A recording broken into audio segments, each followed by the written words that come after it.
Olá pessoal, aqui é o professor Ronaldo e hoje eu quero explicar para vocês como se constrói a estrutura do capítulo da metodologia de um trabalho científico. Então vamos lá ver como isso funciona. Então a parte da metodologia você tem que organizar o pensamento do teu trabalho, a parte metodológica, em três aspectos principais. Esses aspectos não significa que teu trabalho tem que ter subdivisões.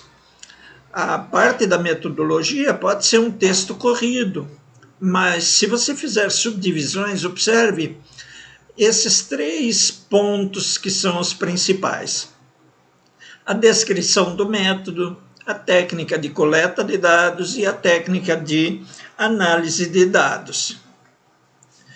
A enumeração do capítulo da metodologia você pode fazer da forma como aparece na tela que você está vendo. O capítulo 3 é a metodologia ou o método.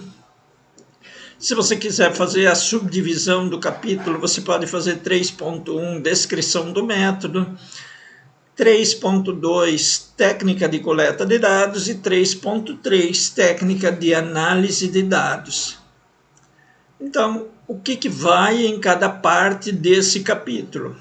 Primeiro, quando você tiver escrito o título do capítulo, você faz uma pequena introdução. Você vai fazer uma pequena introdução mostrando para o leitor o que ele vai encontrar nesse capítulo. Então, você pode dizer: este capítulo trata do método aplicado ao trabalho e está estruturado em 3 seções: descrição do método, técnica de coleta de dados e técnica de análise de dados, que é o mínimo que esse capítulo vai ter. Então, na descrição do método, você vai descrever o método que você utiliza, mas do geral para o específico. Por exemplo, se teu método é hipotético dedutivo, ou se teu método é dialético. Se você definir o tipo de método, depois você vai dizer se ele vai ser quantitativo ou qualitativo. Então, se ele é quantitativo, depois na técnica de coleta você vai ter que ter um instrumento compatível com o método quantitativo, ou seja, um questionário. E esse questionário você pode aplicar pessoalmente ou você pode enviá-lo por meios eletrônicos, mas você tem que prever a existência desse questionário. Se teu método for qualitativo, você vai ter um instrumento qualitativo de levantamento de dados, uma entrevista ou um roteiro de entrevista. Essa entrevista pode ser estruturada ou semi-estruturada, ou pode ser feito por meio de observação. Essa observação pode ser uma observação simples ou uma observação participante. Então, tudo depende de como você vai construir teu método. Se o corte é transversal ou longitudinal, então se o levantamento de dados vai ser feito em corte transversal ou longitudinal. Transversal seria em um único momento, você faz um levantamento de dados só e pronto. O corte longitudinal é um levantamento de dados, uma intervenção em seguida e outro levantamento de dados. Isso significa corte transversal e longitudinal.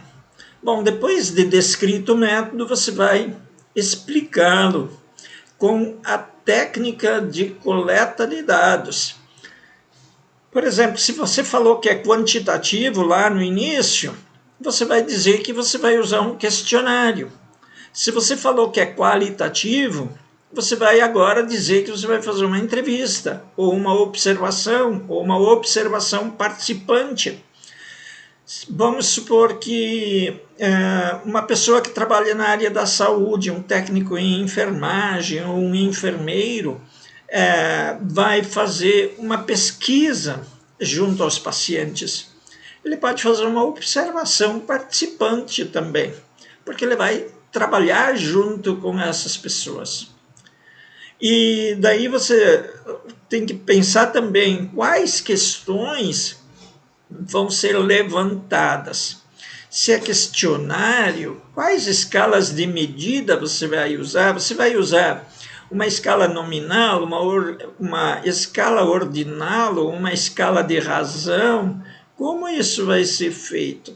Então, a escala de medida vai determinar a forma como você vai analisar seus dados. Então, você está dizendo aqui, na técnica de coleta, como você vai levantar os dados. Só que daqui a pouquinho você vai ter que mostrar a tua técnica de análise. E a técnica de análise vai depender da técnica de coleta. Então, se você tem um questionário, você vai usar escalas de medida. Por exemplo, se você quer fazer um levantamento do sexo dos entrevistados, você pode usar uma escala binária, 1 e 2, ou 0 e 1. Se você usar 0 e 1 para homens 0, mulheres 1, você pode simplesmente fazer uma somatória depois e já saber a quantidade de homens e mulheres sem precisar fazer muitos cálculos. Você pode também fazer renda.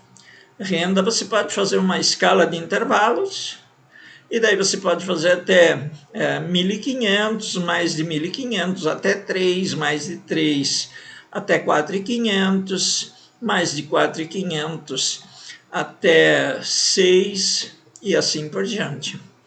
E daí você tem uma escala ordinal dessa forma. Só que daí você tem que tomar cuidado, porque a escala ordinal não permite cálculos, ela só permite, esse tipo de escala só permite porcentagens, tá bom? E como o instrumento de levantamento de dados vai ser testado e validado. Então, se você tem um questionário, você vai ter que testar esse questionário, senão depois você vai aplicar ele. Vamos supor que você vai entrevistar 200 pacientes dos hospitais de Ouro Preto do Oeste num determinado período. Depois de feita esse levantamento de dados, você descobre que uma falha no teu questionário. Então, há uma falha no teu questionário e você descobriu só depois. Então, o teste do instrumento de levantamento de dados vai permitir que você descubra essa falha antes de aplicar o questionário. Beleza, pessoal? Mas como você vai fazer esse teste? Isso tem que ficar explicado nesse tópico 3.2. Depois, a técnica de análise de dados. Se é quantitativo, quais estatísticas você vai usar? Se você vai usar estatísticas descritivas, por exemplo, média, moda, mediana, desvio padrão, os percentis e tal, isso são estatísticas descritivas. Se você vai fazer testes estatísticos, você pode fazer um teste de mínimos quadrados ordinários, ou você pode fazer um Smolgorov-Smirnov, ou você pode fazer um teste de Student. Tá? Se for qualitativo, como os dados serão organizados e analisados? Se é questionário, como as escalas de medida serão tratadas? Se o instrumento de levantamento de dados foi testado e validado, quais resultados nesses testes foram encontrados? Quando você testou o questionário, o que você descobriu? Então, esses são os aspectos importantes que você precisa levar em conta na hora de construir o capítulo da metodologia. Qualquer dúvida, deixa teu comentário, envia a tua pergunta, tá? E eu estou aqui à disposição para te ajudar, tá bom? Então, muito obrigado por assistir, um grande abraço a todos vocês. Qualquer dúvida, eu estou à disposição para ajudá-los. Tá bom, gente? Então, um grande abraço a todos, fiquem todos com Deus e em breve a gente se encontra, tá bom? Tchau, gente.